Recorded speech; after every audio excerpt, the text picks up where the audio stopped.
Hello, my name is Dwayne Spearman. Welcome to Directional Bible Ministries. This is a teaching ministry that is called to make all men see what is the fellowship of the mystery. Today you'll see a different background. I am traveling. I am in South Haven, Mississippi, and I'll be here for a week. But I still wanted to keep the teaching going. So tonight we're going to go ahead and look at session number 3.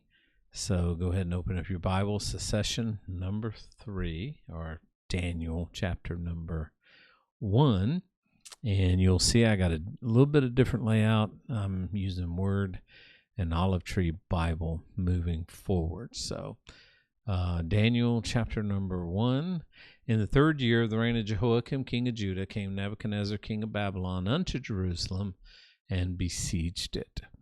And the Lord gave Jehoiakim, king of Judah, into his hand with part of the vessels of the house of God. You remember we talked about last time there was a little bit of quandary about what happened. Some people think that Nebuchadnezzar got everything and destroyed it, while obviously it says here he only got part. So obviously he got part of it and destroyed it. But what about the part he didn't get, like the Ark of the Covenant? Where is that? There's all kinds of conjecture. Some people think they hid it. Some people think that it was destroyed, but we talked about how it really doesn't matter because it can be rebuilt again according to the instructions given by Moses, during the 7-year tribulation when it's needed. But don't think that's a deal breaker at all. Which he carried into the land of Shinar, which is Babylon, at the house of his God, and he brought the vessels into the treasure house of his God. And the king spake unto Ashpenaz, the master of the eunuchs, that he should bring certain of the children of Israel, and of the king's seed, and of the princes.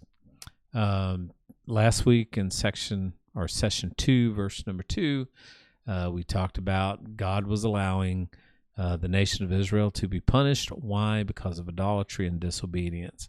Of course, Jeremiah lays out the idolatry. Jeremiah 25, Jeremiah 29.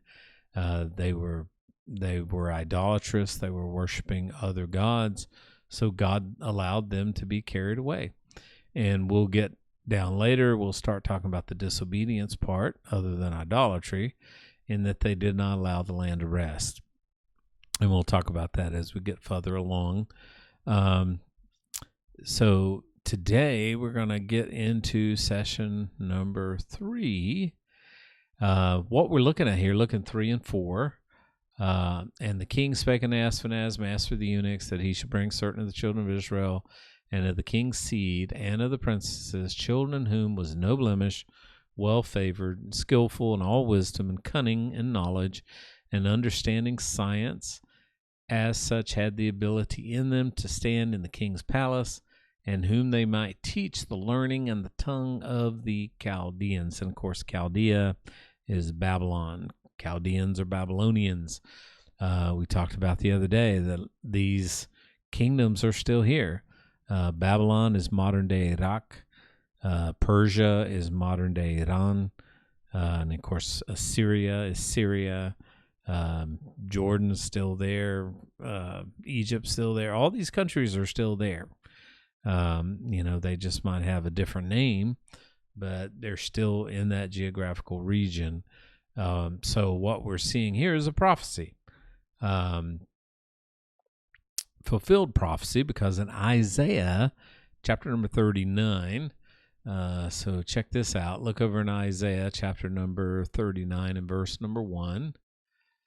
Isaiah prophesied, at that time, Merodach-Baladan, the son of Baladan, king of Babylon, sent letters and a present to Hezekiah, for he had heard that he had been sick and was recovered. Remember, Hezekiah was wanting to die, and he turned his head to the wall, and he wept, and the Lord, put the sundial back and gave him some more years of life. And what did Hezekiah do with it? He blew it. He brought Babylon in, and Hezekiah was glad of them, and he showed them the house of his precious things. the silver and the gold and the spices and the precious ointment and all the house of his armor and all that was found in his treasures. There was nothing in his house nor in his dominion that Hezekiah showed them not. And then came Isaiah the prophet unto King Hezekiah and said unto him, What said these men, and from whence came they unto thee? And Hezekiah said, They are come from a far country unto me, even from Babylon. Then he said, What have they seen in thine house? And Hezekiah answered, All that is in mine house have they seen. There is nothing among my treasures that I have not showed them. Then said Isaiah to Hezekiah, Hear the word of the Lord of hosts. Behold, the days come, that all that is in thine house, and that which thy fathers have laid up in store until this day, shall be carried to Babylon. Nothing shall be left, saith the Lord. And of thy sons that shall issue from thee, which thou shalt beget, shalt they take away, and they shall be eunuchs in the palace of Babylon. So Isaiah prophesied that this would happen, and it did. And of course, those who were selected were Daniel and his 3 friends. It was customary. It was a customary practice for Babylon to take some of those from a conquered nation and train them to be ambassadors to that same nation. I mean, think about it. It makes sense. Since they already knew the language, they already knew the religion, they already knew the customs. I mean, it was just easier. You know, I think of the modern day missionary movement. For years, we would take the white man and we would send him to a foreign country. He would spend years trying to figure out the language. He would spend years trying to figure out the customs and the religion and how to communicate the gospel. Why not just use a local? Why not just use a native? Why not send, the missionary in to train up a local and let them do that? And I think the modern missionary movement has figured that out. Now look in verse number 5. And the king appointed them a daily provision of the king's meat and of the wine which he drank, so nourishing them 3 years, that at the end thereof they might stand before the king. So here we're looking at a 3-year re-education that these princes that were carried away into Babylon were going to have to go through in order to be these representatives for the nation of Babylon. So these young men were to be re-educated before being brought before the king of Babylon for his approval. And understanding that the schooling of these 3 young Hebrews, of course we're talking about Mishael, Hananiah, and Azariah, and they were friends of Daniel, and of course they were renamed Meshach, Shadrach, and Abednego, and we'll talk a little bit about that.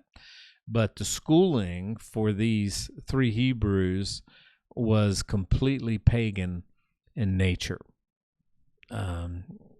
It sounds a lot like the public school system of our day.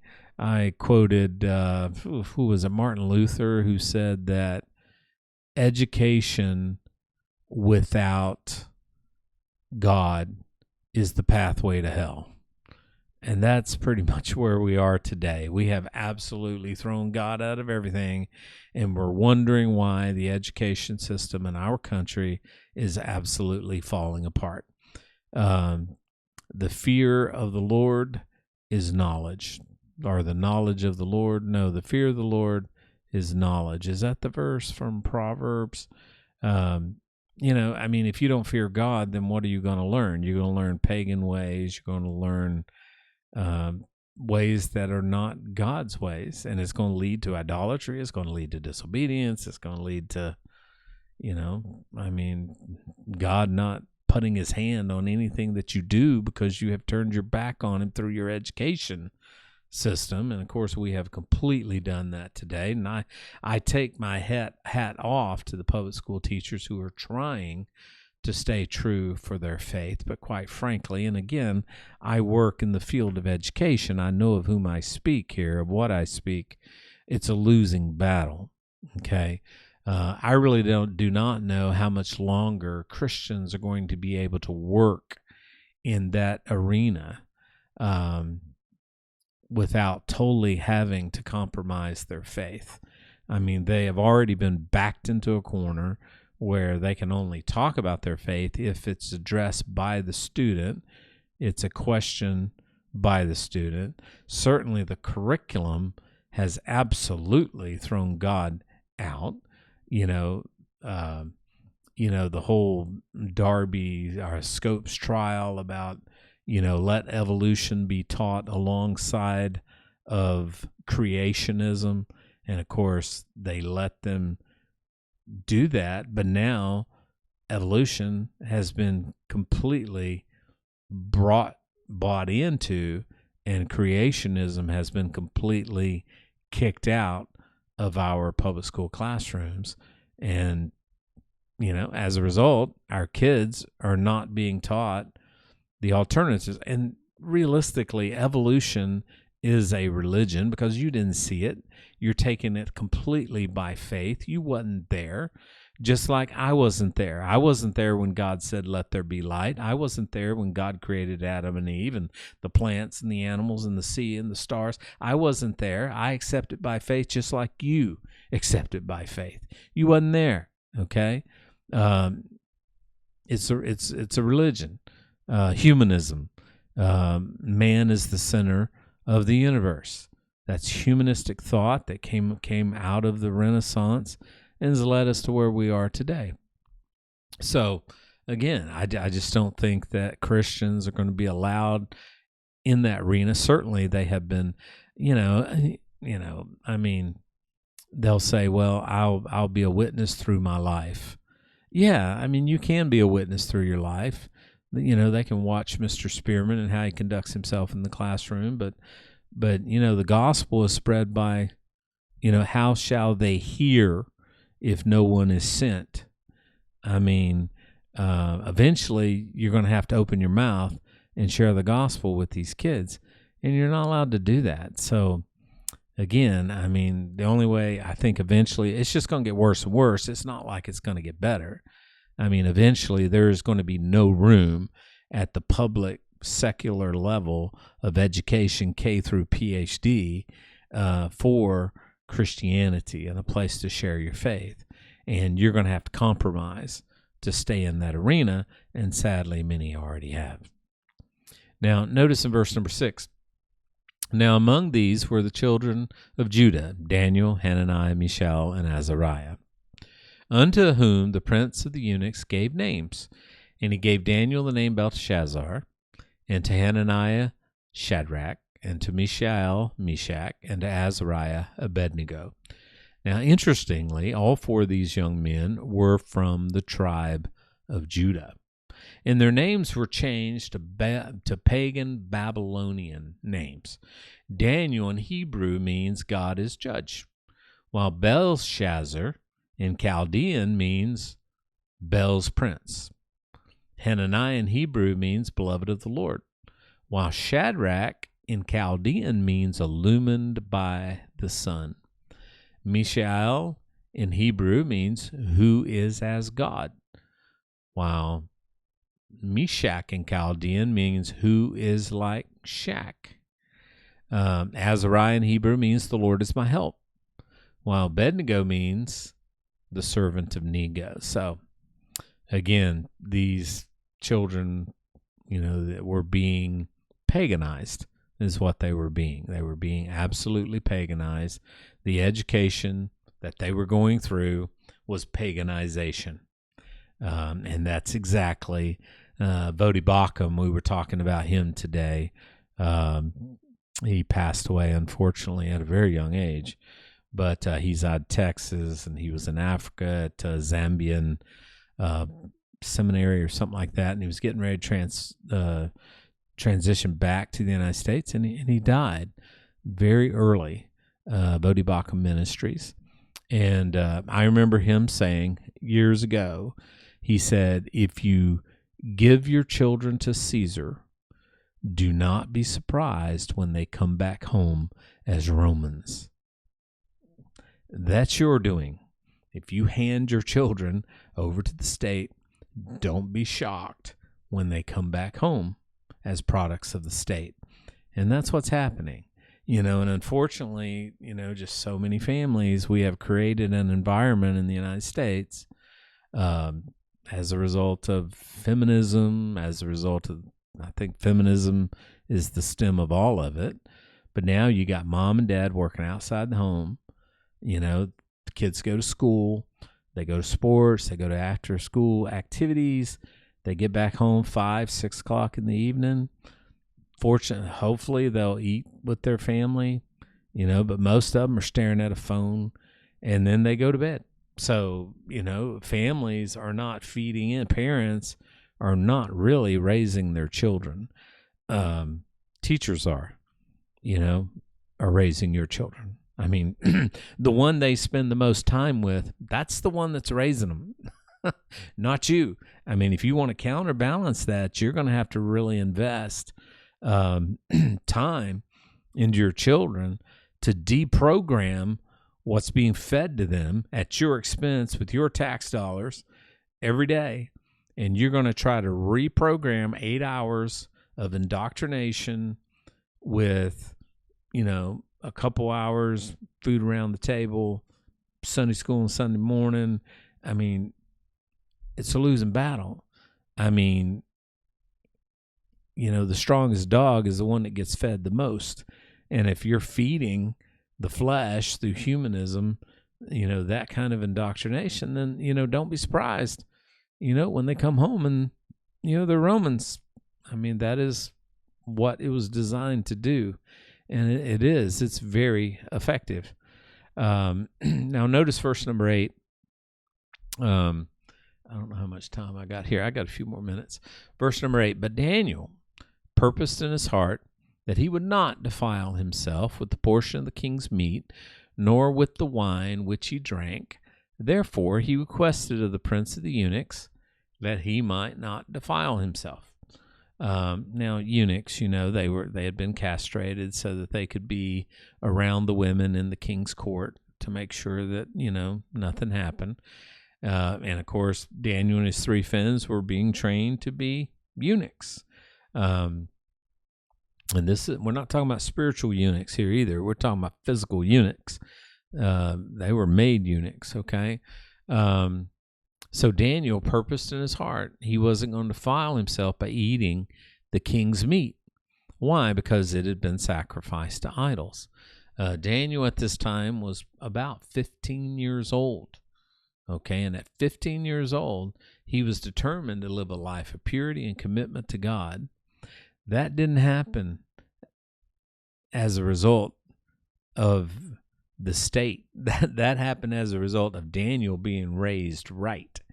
The time to say no is before the temptation comes, not when the temptation comes. Daniel had already purposed in his heart, I'm not going to do this. I'm going to live a life of purity, and commitment to God. And again, the time to make that decision is before the decision needs to be made. Again, Daniel was just a kid. And think about his 3 friends, Mishael, Hananiah, and Azariah. They were just teenage boys. Now again, in our country, we have invented the teenager. Well, historically, there is no teenager, okay? A boy turns 13, 14 years old. He's a man, okay? He goes in the military. He gets an occupation. He begins, to serve his country. The whole idea of a teenager is very American, where we take and we cocoon our children when between 13 and 18. Then now we cocoon them all the way until they're like 22 and they're in college. But understand, in most cultures around the world historically, that didn't happen. Daniel's a man. He's 15 years old here.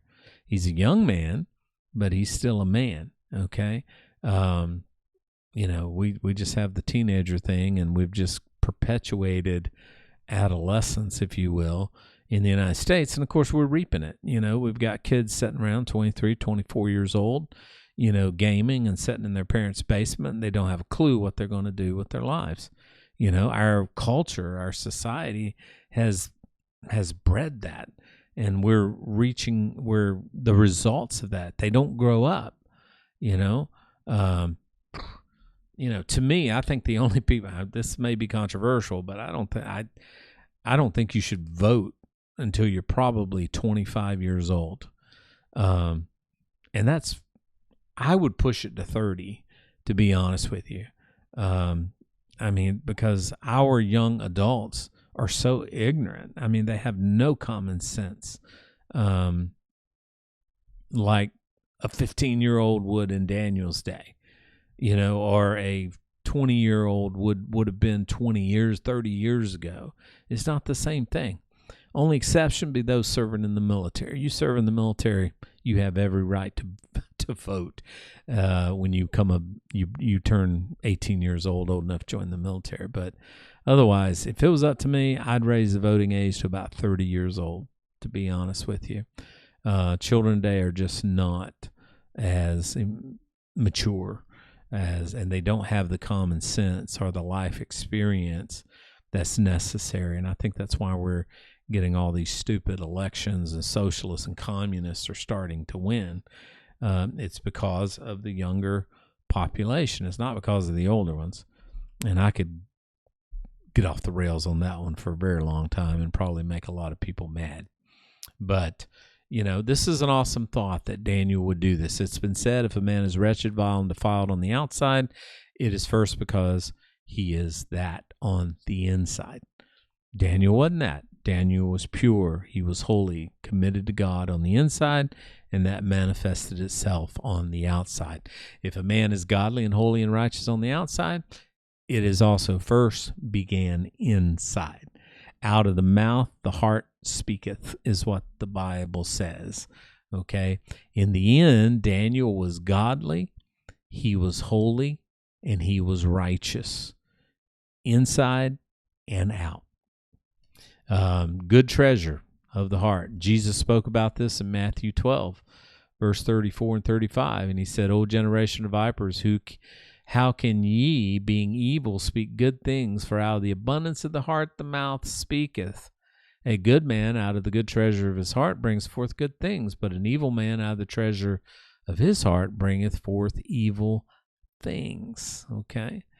Just can you imagine for a moment the pressure that was on Daniel to conform, not transform, but to conform, to take on the image of the culture in which he found himself at this time. And we'll talk a little bit more about that next time. But everything that the Babylonians did by renaming him, by forcing them to eat of the king's diet, by forcing them to learn the Babylonian language, were all a systematic method of breaking their commitment to God and making them loyal to Babylon and its gods. It was a pressure to conform, but we're not Romans 12:1, therefore I beseech you, therefore, brethren, by the mercies of God, that you be transformed by the renewing of your mind, not conform, taking on the shape of the world, but transform, meaning going against the world. That's what we have been called to do. And of course, the pressure is constant. It's on us all the time. Think about your job, your school, your church. The world wants me to conform, to take its shape. But we as believers in Christ must resist that temptation. Though it's great, and it sometimes comes with a cost, we are to resist that. And then right there's the verse, Romans 12:1 and 2. That you may prove what is that good and that acceptable and that perfect will of God for your life. Because the world wants you to look like them, talk like them, walk like them. And if you do any of those things differently, they're going to label you. If you don't believe that, walk into an elementary classroom and check out the one kid that's different. And as you get older, when you're young, it's physical attributes. It's red hair like I got, or, a kid with a cowlick. Anybody that's different, his skin color, the way he talks, But as you get older, it's based on how you think and what you say and what you believe.